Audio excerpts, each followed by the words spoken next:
नमस्कार दोस्तों, प्रोग्राम आपकी सेहत में एक बार फिर हम हाजिर हैं और बात कर रहे हैं ब्लड डिसऑर्डर की। दोस्तों, विकार से जुड़ी हुई एक ऐसी बीमारी जो बच्चों को अपने ही माता पिता से विरासत में हासिल होती है। बात कर रही हूँ थैलासीमिया की। इस बीमारी से पीड़ित बच्चों का जो ब्लड की हमेशा कमी बनी रहती है और जिंदगी जीने के लिए उन्हें बार बार ब्लड ट्रांसफ्यूजन करवाना पड़ता है।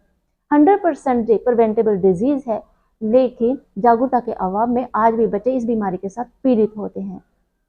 कैसे हो सकता है बचाव, और अगर ये बीमारी है तो कैसे होगी मैनेज, इस पर आज हमें जानकारी देंगे डॉक्टर संजीव दीगरा जी, जो कि प्रोफेसर हैं department paediatric, SMJS hospital, government medical college Jammu में। सर, आपका हमारे प्रोग्राम में स्वागत थैंक है। यू।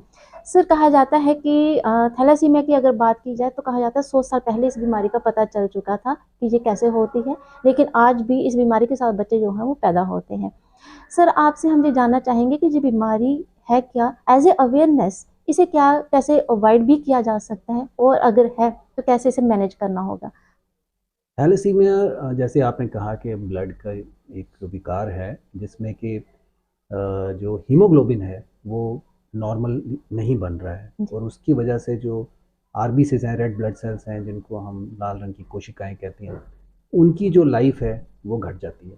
तो वो बनते रहते हैं और साथ साथ में डिस्ट्रॉय होते रहते जी। हैं। तो उस वजह से जो पेशेंट है उसको हमेशा एक खून की कमी बनी रहती है और इसीलिए इन बच्चों के लिए बहुत ज़रूरी हो जाता है कि इनको टाइम से ब्लड चढ़ाया जाए, उनका हीमोग्लोबिन मेंटेन करके रखा जाए ताकि वो एक नॉर्मल हेल्दी लाइफ जी सकें। जी। पर जब हम उनको रेगुलरली ब्लड चढ़ाते रहते हैं तो उसकी वजह से उनके अंदर आयरन डिपॉजिशन होना शुरू हो जाता है। आयरन डिपॉजिशन की वजह से उनके वे जो अलग अलग ऑर्गन्स हैं, जैसे लिवर है, हार्ट है, एंडोक्राइन ऑर्गन्स हैं, वो सब जो हैं वो धीरे धीरे इफेक्ट होने शुरू हो जाते हैं और उसकी वजह से उनको और कॉम्प्लिकेशंस बननी शुरू हो जाती हैं। मतलब अन्य बीमारियों के वो प्रोन हो जाते हैं। बहुत बिल्कुल। सारे चैलेंजेस हाँ, इनके जैसे साथ इनको जुड़े हुए डायबिटीज़ हैं। हो गया या कुछ जी। इस तरह से बन जाता है। सर, ये बीमारी स्प्रेड कैसे होती है। ये बीमारी जो है, जैसे आपने कहा, जेनेटिक है, ये पेरेंट्स से ही आगे पास ऑन होती है। बट होता ये है कि जब कभी दो कैरियर्स हैं, जब उनकी आपस में मैरिज हो जाए तो उस समय चांसेस होते हैं कि उनके आने वाले बच्चों में 25% हर प्रेगनेंसी में, हर बच्चे के टाइम पे 25% चांस रहता है कि उस बच्चे को थैलेसीमिया मेजर हो ओके। सकता है।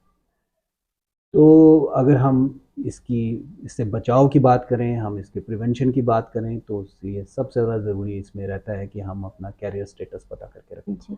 देखिए, इस बात को समझने के लिए पहले हमें ये समझना पड़ेगा कि कैरियर्स क्या होते कौन कौन है। हैं, दिखते कैसे जी। हैं। जी। तो कैरियर्स जो हैं वो बिल्कुल मेरे और आपके जैसे हो सकते हैं।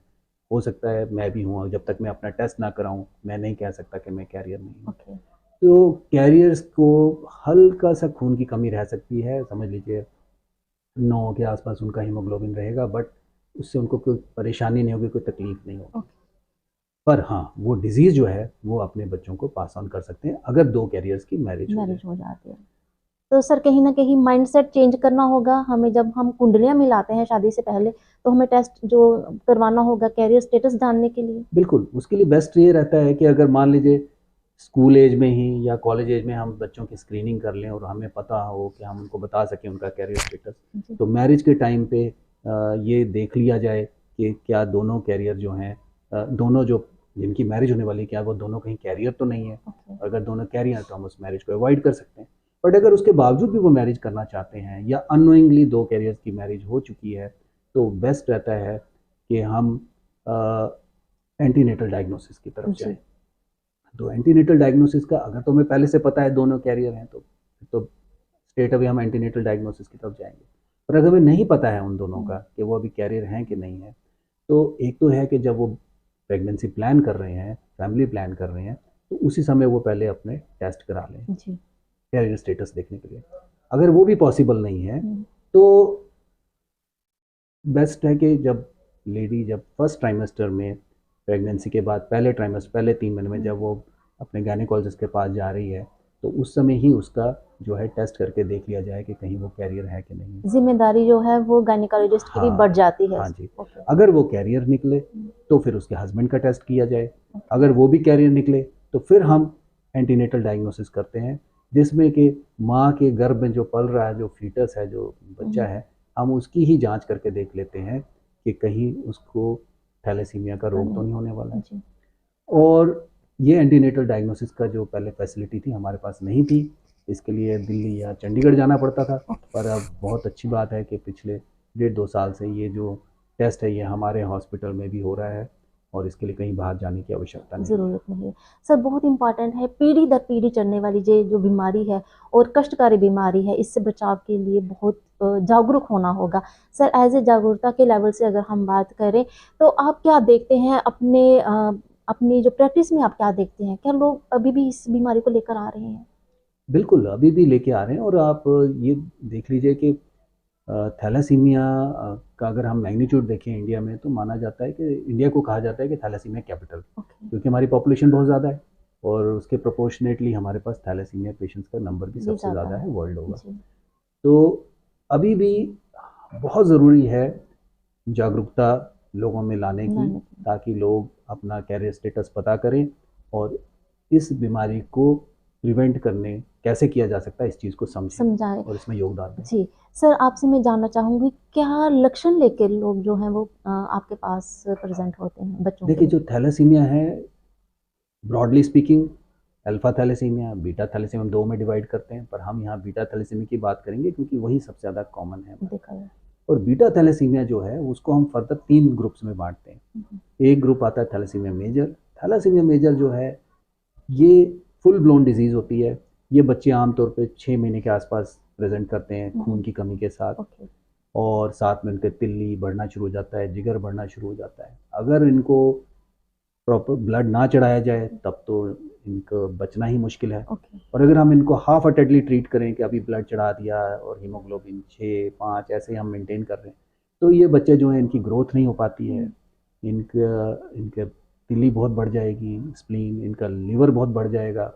इनको थैलेसेमिक फेशेस बनने शुरू हो जाते हैं। ओके, जैसे फेस की जो बोन्स हैं, हुँ, स्कल की बोन्स हैं वो अ, उठना शुरू हो जाती हैं, ओके, प्रोमिनेंट हो जाती हुँ, हैं, हुँ, तो जिनको हम थैलेसेमिक फेशेस कहते हैं। और अगर हम प्रॉपर्ली नहीं मैनेज कर रहे हैं तो प्यूबर्टी के टाइम पे इन बच्चों में प्यूबर्टल चेंजेस भी नहीं आते हैं। हुँ, तो दूसरी जो कैटेगरी है वो है थैलेसीमिया इंटरमीडिया। थैलेसीमिया इंटरमीडिया जो हैं उनको ब्लड की ज़रूरत नहीं पड़ती, वो अपना हीमोग्लोबिन 7.5-8 के आसपास मेंटेन करते हैं, उनको हमें ब्लड चढ़ाने की ज़रूरत नहीं है रेगुलरली। हाँ, कभी कभार जब वो स्ट्रेस में हैं, इन्फेक्शन हो गया या प्यूबर्टी के टाइम पे उस समय हो सकता है उनको ब्लड की ज़रूरत पड़ना शुरू हो जाए। पर इन पेशेंट्स को भी रेगुलर फॉलोअप की ज़रूरत है क्योंकि इनमें भी आयरन ओवरलोड हो सकता है, इनमें भी कॉम्प्लिकेशंस हो सकती हैं, तो इसलिए इनको रेगुलरली फॉलोअप ज़रूर रखना सर है। मेनस्टे ऑफ ट्रीटमेंट आपने कहा ट्रांसफ्यूज़न है और चिलेशन है जो दिया जाता है और आयरन ओवरलोड की अगर बात करें तो सर इसके अपने कुछ नुकसान हैं और क्या-क्या अन्य बीमारियों के ये प्रोन हो सकते हैं जिससे बचना बहुत ज़रूरी है? देखिए जो आयरन ओवरलोड है उस एक तो पहली बात तो है कि अगर इनको हम प्रॉपरली ब्लड नहीं ट्रांसफ्यूज़ करेंगे हुँ, और ये क्रॉनिकली एनीमिया में रहते हैं, इनको खून की कमी रहती है, तो उसकी वजह से तो इनके सारे ऑर्गन्स धीरे-धीरे कमज़ोर पड़ जाते हैं। हुँ, सबसे पहले तो समझ लीजिए हार्ट पे असर आ हुँ, जाएगा, तो हार्ट फेल होने का डर रहता है। अगर हम इनको प्रॉपरली ब्लड चढ़ा रहे हैं, पर हम इनको आयरन चिलेशन नहीं कर रहे हैं हुँ, और इनके बॉडी में से आयरन को नहीं निकाल रहे हैं, तो वो जो आयरन जगह-जगह डिपॉज़िट हो रहा है, उसकी अपनी प्रॉब्लम्स हैं। उसकी वजह से इनको दोबारा आप मान के चलिए कि सबसे पहले तो ओके, लिवर पे इफ़ेक्ट आएगा हुँ, और दूसरा हार्ट पे इफ़ेक्ट आ सकता है। जी। तीसरा इनको एंडोक्राइन ग्लैंड्स की वजह से डायबिटीज़, शुगर जैसी हाइपोथायराइडिज्म जैसी प्रॉब्लम सर हो ये सकती सेंटर कहाँ-कहाँ पे हैं? एक शॉर्ट मैसेज दीजिए कि लोग जो जिनको ज़रूरत है ट्रांसफ्यूज़न की वो कहाँ-कहाँ पे करवा सकते हैं? है। देखिए सेंटर अभी तक तो जम्मू में ही था, एसएमजीएस हॉस्पिटल में, जी। पूरी स्टेट में एक ही सेंटर था। हुँ, और अब बड़ी खुशकिस्मती की बात है और बड़ी खुशखबरी है कि एक सेंटर राजौरी मेडिकल कॉलेज में खुल चुका है। ओके, पिछले महीने वो इनॉग्रेट हुआ है और वहाँ अब पुंछ और राजौरी के जो पेशेंट हैं वो वहाँ जाके अपना ब्लड ट्रांसफ्यूजन ले सकते हैं। ओके। उनको ये सुविधा होने की वजह से अब उनकी जो केयर है वो और इम्प्रूव हो जाएगी। जी। डॉक्टर साहब इसके साथ ही कहीं न कहीं जो ब्लड की वो डोनेशन की इम्पोर्टेंस है वो भी बहुत ज़्यादा बढ़ जाती है, लोगों को डोनेशन जो है वो करना चाहिए। सर आपने कहा कि राजौरी में एक पूरी तरह से जो सेंटर है वो स्थापित हो चुका है, इसका क्या बेनिफिट होने वाला है? बेनिफिट ये है कि अभी तक राजौरी पुंछ से इतनी दूर से पेशेंट्स के लिए महीने में 2 बार 3 बार यहाँ जम्मू आके ब्लड चढ़ाना बड़ा ही मुश्किल था। जी। और हम उनको बार-बार बोलते थे कि आप आओ ब्लड चढ़ाओ, पर वो चाह के भी नहीं आ पाते थे। हुँ, तो अब वहाँ सेंटर बन जाने से उन लोगों के लिए आसान हो गया है, वो अपने बच्चों को टाइमली ब्लड चढ़ा सकते हैं, जिससे उनका ब्लड अगर 10 ग्राम के आसपास मेंटेन रहा तो उन बच्चों का जो फ्यूचर में आउटकम है, जी उनकी जो लाइफ और हेल्दी हो जाएगी, उनका फ्यूचर आउटकम अच्छा हो जाएगा जी और जो हम चाहते हैं बेसिकली। जी तो ये एक बहुत बड़ा स्टेप है उन बच्चों की हेल्थ और उनके जो ट्रीटमेंट और उसकी केयर को और इम्प्रूव करने इम्प्रूव के करने की, ताकि वो एक क्वालिटी लाइफ जो है वो जी क्वालिटी सके। लाइफ में। सर बहुत इंपॉर्टेंट हो जाता है ब्लड डोनेशन जहाँ पे करना, क्योंकि 15 दिन की ज़िंदगी और फिर 15 दिन की ब्लड डोनेशन की जो उम्मीद होती है वो उन्हें एक डोर बनाए रखती है ज़िंदगी जीने के लिए। सर ब्लड इम्पोर्टेंस की जो एक अहमियत है जहाँ पर बहुत इंपॉर्टेंट है, मैसेज क्या देना चाहेंगे सर आप? मैं मैसेज यही देना चाहूँगा कि इन बच्चों के लिए blood in he life line है। मैं आप सबसे अपील करना चाहूँगा कि बढ़ चढ़ के रक्तदान करें, इन बच्चों के लिए आप ब्लड डोनेट करें, समझें कि आप इनको जीवन दान दे रहे हैं। शेयर किया, आपका बहुत बहुत शुक्रिया। तो दोस्तों डॉक्टर साहब हमें बता रहे थे कि ये एक रक्त विकार से जुड़ी हुई वो बीमारी है जो कि प्रिवेंटेबल है। अगर आप जागरूक हैं तो जो बच्चों को सर्व करने से बचा जा सकता है, और अगर है तो इसे मैनेज करना भी बहुत ही इंपॉर्टेंट है। इस प्रोग्राम में इतना ही, अगले अंक में फिर हाजिर होंगे किसी और विषय के साथ।